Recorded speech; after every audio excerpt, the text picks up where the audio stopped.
Welcome back to Lean and Mean Academy, and today I got a truck talk for you. I know I haven't done truck talks in a good while, man. I used to do these a lot last year and like almost 2 years ago, I think. But you know, I wanted to get back to it. I think you guys are always talking about how much you love the truck talk. So today's video, I was really thinking about, you know, some new guys who had hit me up, said they were really struggling. One guy owns a landscape company, and he also owns a pressure washing company, and he was talking about struggling. And there's a few guys out there who have hit me up recently, and it's kind of been on my mind a little bit about why new guys quit, right? What is the thing that makes a new guy quit? And believe me, guys, in my emails, I can't respond to all of them, but I get some guys who are, you know, they need to be talked off a ledge almost.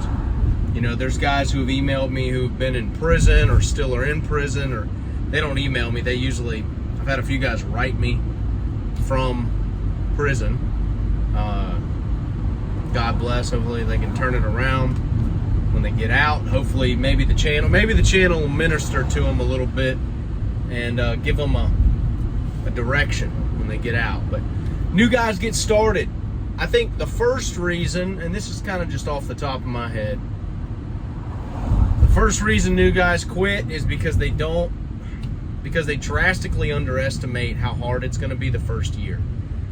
And they drastically overestimate how hard it's going to be in year 3 or year 2, late year 2, right? First year is a bloodbath for all of us. I think unless you have another company that's doing like janitorial services, or you've got a built-in client base, you know, there's some guys who are saying, oh man, I hit, you know, these giant numbers their first year, hundreds and hundreds and hundreds of thousands of dollars their first year. And what you don't hear about is the fact that they have kind of a built-in book of business with another business that they have that they can kind of parlay the work, right? So you're a landscaper, and well, every one of those houses is probably dirty and needs somebody to wash it. So all you have to do is send out one email and you can book, you know, thousands of dollars. So new guys drastically underestimate how hard it's going to be year 1. Year 1, bro, like, you fully, completely in your bones need to accept the fact that you might be knocking on doors multiple times a week, okay? And there's nothing wrong with that. I don't want you to accept that as defeat.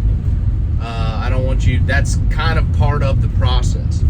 I know I talk a lot about Footbridge Media and how much they've done for me, and, you know, tons of guys, especially those guys in the inner circle, they're getting the most out of it because I go into what's making that stuff rank for them on a basic level, but they're doing it and it's crushing for them, right? But that's more of a slow plan. A lot of those guys are seeing the fruits of their labor with that advice in year 2.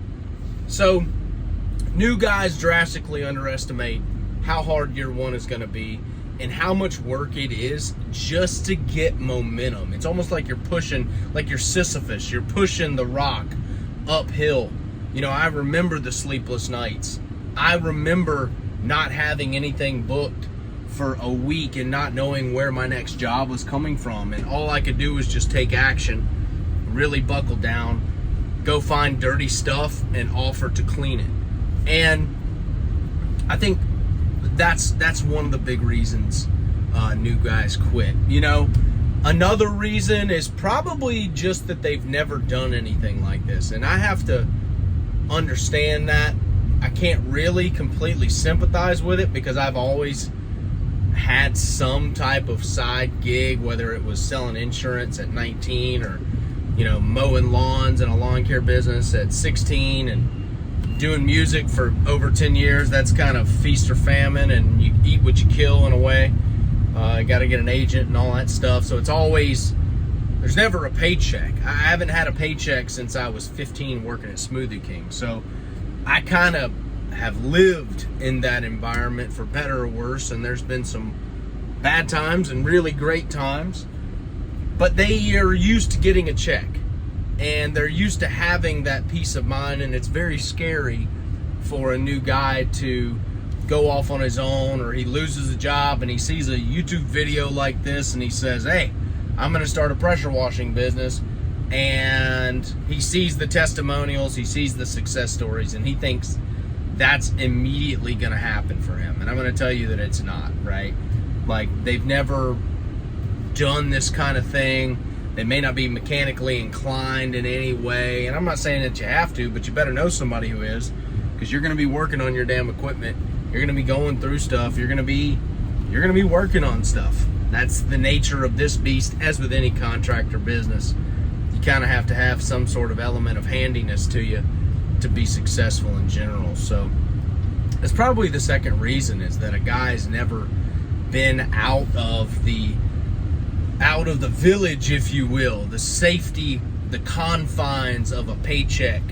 I will tell you that if you're scared right now, I understand that, but I will tell you that the longer you do it, the easier it gets, and you just need to stick with it, right? You just need to stick with it, keep hammering it, be willing to sell harder, close harder than anyone else in your area. Be willing to market harder than everyone. Just be a dog, man. Be a dog. I'm not saying undercut. That's something I've vowed to never do in my business. And I never undercut anyone. I was always trying to be the most expensive.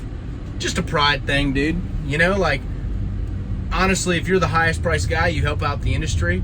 You do. The highest priced guy is doing the biggest service to the industry completely, because that means if I don't get the job, you got it for more money than you normally would have.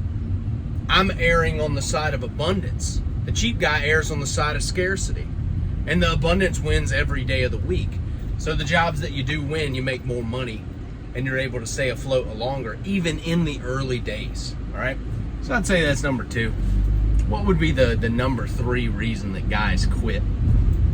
You know, I would say the number three reason that guys quit is probably because they don't set up the marketing foundations early, and they're in year two and they're still having to huff it. Right? They don't get the website. Whatever it is, it's a fear of a monthly bill. It's a fear because they've been taken advantage of before. I had a guy email me, he's paying like $1,500 a month, like, just for website services.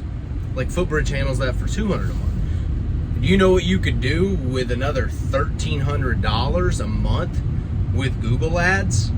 Right? If you just stack that on with the $200 a month website,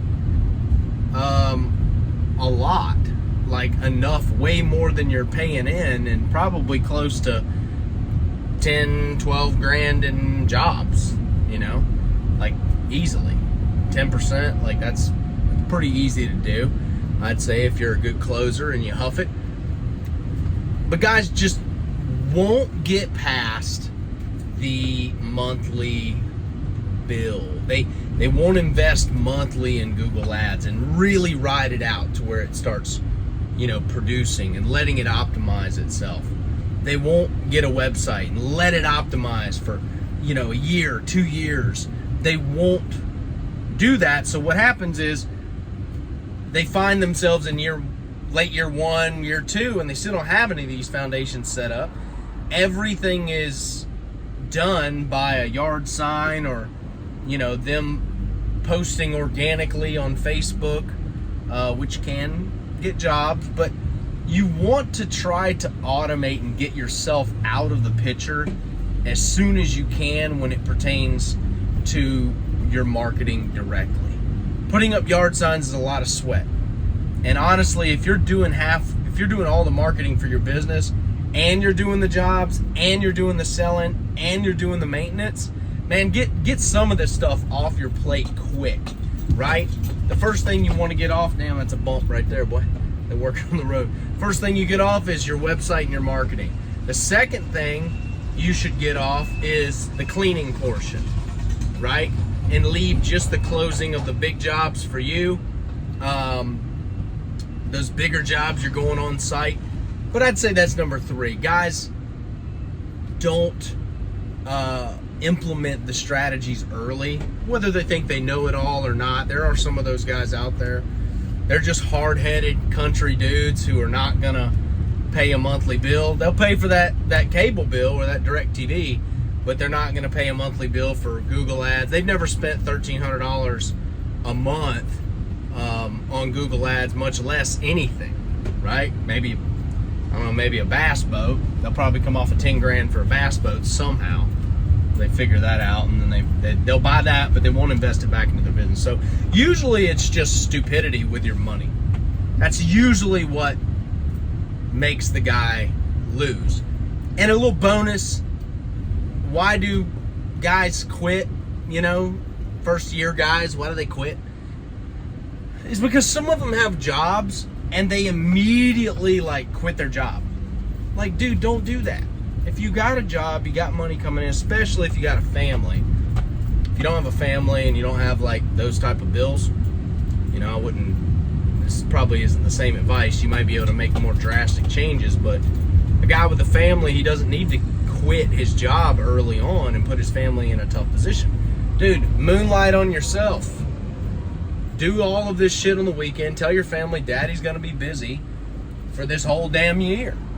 And you moonlight on yourself, and I promise you, you could probably get to the money you're making right now in your job just working on the weekends.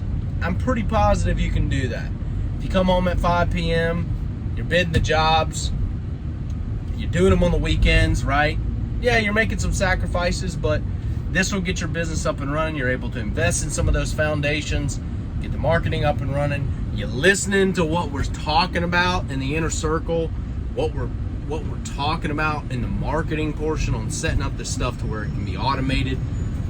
And then it's just, you know, guys in there are like, hey man, every lead I get comes free from Google My Business. They don't pay any, you know, cost for leads anymore, whether it's on Facebook or whether it's on Google Ads. It's all basically free after a certain period of time through Google My Business. So that's what I'd say. It's a combination of fear, scarcity mindset, bad attitude, not all at once. These are not like, you know, mutually exclusive, or they don't all have to be together. I'm not saying everybody have this, but it's like just bad money management, you know, still living like you used to when you're starting a business. You can't do that.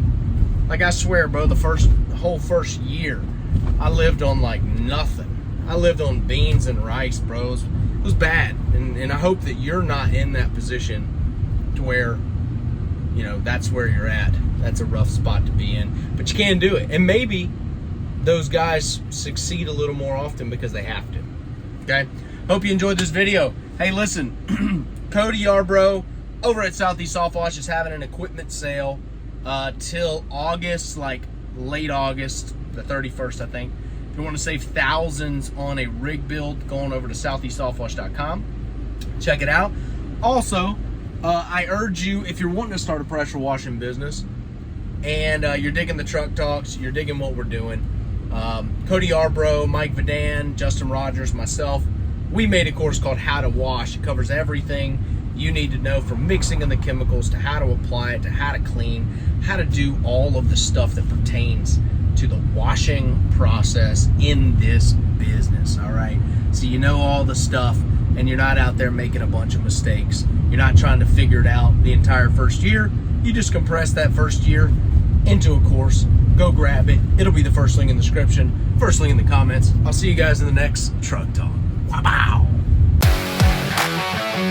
This is the best place to be if you're starting a pressure washing business. Some of the things that they teach and sticking to the blueprint, I've already seen the results. Man, this page has done a lot for me. I've landed a lot of big jobs. Anything, questions that I have, I just search inside the page itself and I could find answers and other things that I didn't even think about. This group has literally changed my business crazy amounts within the past month. It's awesome. I've gotten a lot of clicks out of it, a lot of info. Got a phone call today, scored a job off of that. It's a support group to help us local small pressure washing owners to really grow our business and expand it and help us stand out in our marketplace.